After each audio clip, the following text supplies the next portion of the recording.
Hi, I'm Erik with Heritage, and today we're going to be going over some common generator failures and what you can do to fix them and prevent them.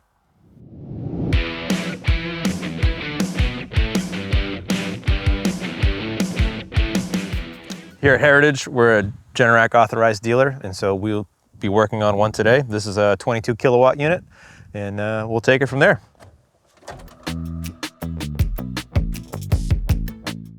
This unit has shut down an RPM sense loss fault, which means the unit tried to start and it did not. Common causes for that are typically a failed battery, and that's what we're going to check out today.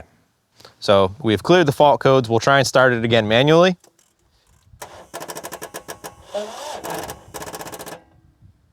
There it is, through another fault code. What that tells us is it's either has a bad connection, a bad starter solenoid, or a bad battery.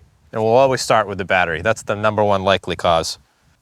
This unit's 5 years old. This is the original battery. Good rule of thumb is to change the battery every 5 years, whether it needs it or not. So we're gonna go ahead and test this battery. We'll pull off the positive lead, grab our battery tester, clip that on, and we can test this battery out.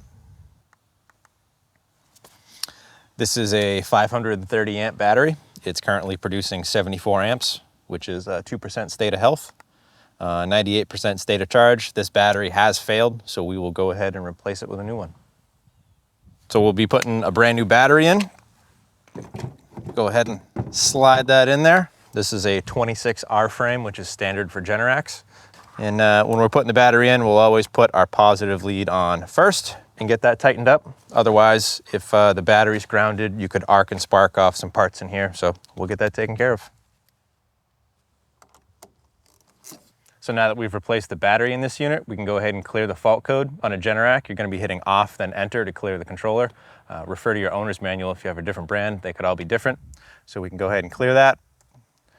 Test it manually to make sure it runs.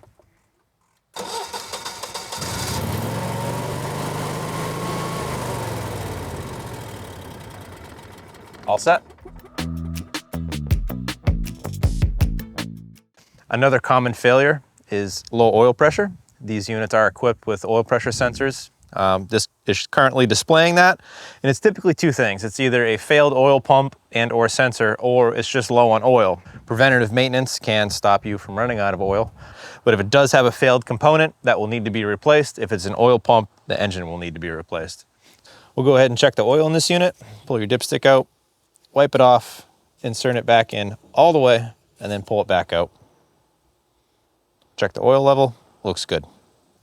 So if the generator doesn't have any oil in it, it obviously won't measure any oil pressure. But if it does have oil in it, it's either a failed pump or a failed switch. These switches either come in normally closed or normally open contacts, and all that happens is the oil pressure will open or close this contact. Now, if it fails to do so, the generator will think it doesn't have any oil pressure. So in this case, it is failing to open, so we're gonna replace this sensor right here. This particular unit runs on propane. A lot of running issues can come from either fuel pressure or fuel flow.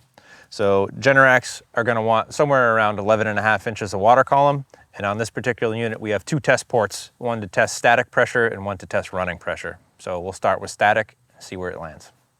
So we've gone ahead and hooked up our digital manometer to the static port, and then we can turn the fuel supply on and see that we have about 11.4, 11.3 inches of water column, which is a perfect pressure. So next thing we'll do is we'll shut the gas back off and then test our running port.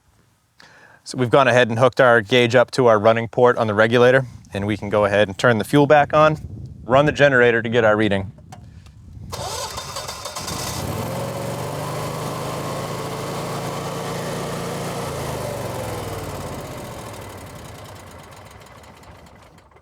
So this unit's showing 11.46, which is well within spec. A little bit of a drop while it's running, but still good. If this pressure was way low, we'd know that there was a restriction in the fuel flow, and we'd have to look into the gas lines to fix that. Another common failure on all generators is a failed fuel solenoid. As the generator goes to start, once it sees an RPM signal, it will send power to this solenoid and open the gas flow. So if we know we have good gas pressure, but we're not seeing any gas pressure out of the running port, it's typically a failed solenoid. Another issue that we run into a lot is valve adjustments being out of spec. This can lead to hard starts or a no start scenario. Throughout time, vibrations and harmonics can get those valves a little bit out of spec, and that creates low compression, which will make the generator not want to start. So during a regular maintenance cycle, we will check valve adjustments and get those back within manufacturer specifications. So we've gone ahead and removed the valve cover to expose the rocker arms and the valve springs. The unit is at top dead center on this cylinder, which means there is no tension on either valve. Typically what we'll see is this exhaust valve will get tight, which will cause this exhaust valve to hang open, which will push that charge out the exhaust and cause it to not want to start. So we can check our valve lash, which is currently just about perfect. We're looking for between 2 and 4 thousandths on a Generac. This unit is set at 3 thousandths exactly, which is what we're looking for. We can go ahead and put this back together. So these are some common generator issues. If you're experiencing these issues or you'd like your generator maintained, feel free to reach out. You can give us a call or visit us at justcallheritage.com. And if you like what you've seen here, you have some other issues you'd want us to go over, leave a comment below. Thank you.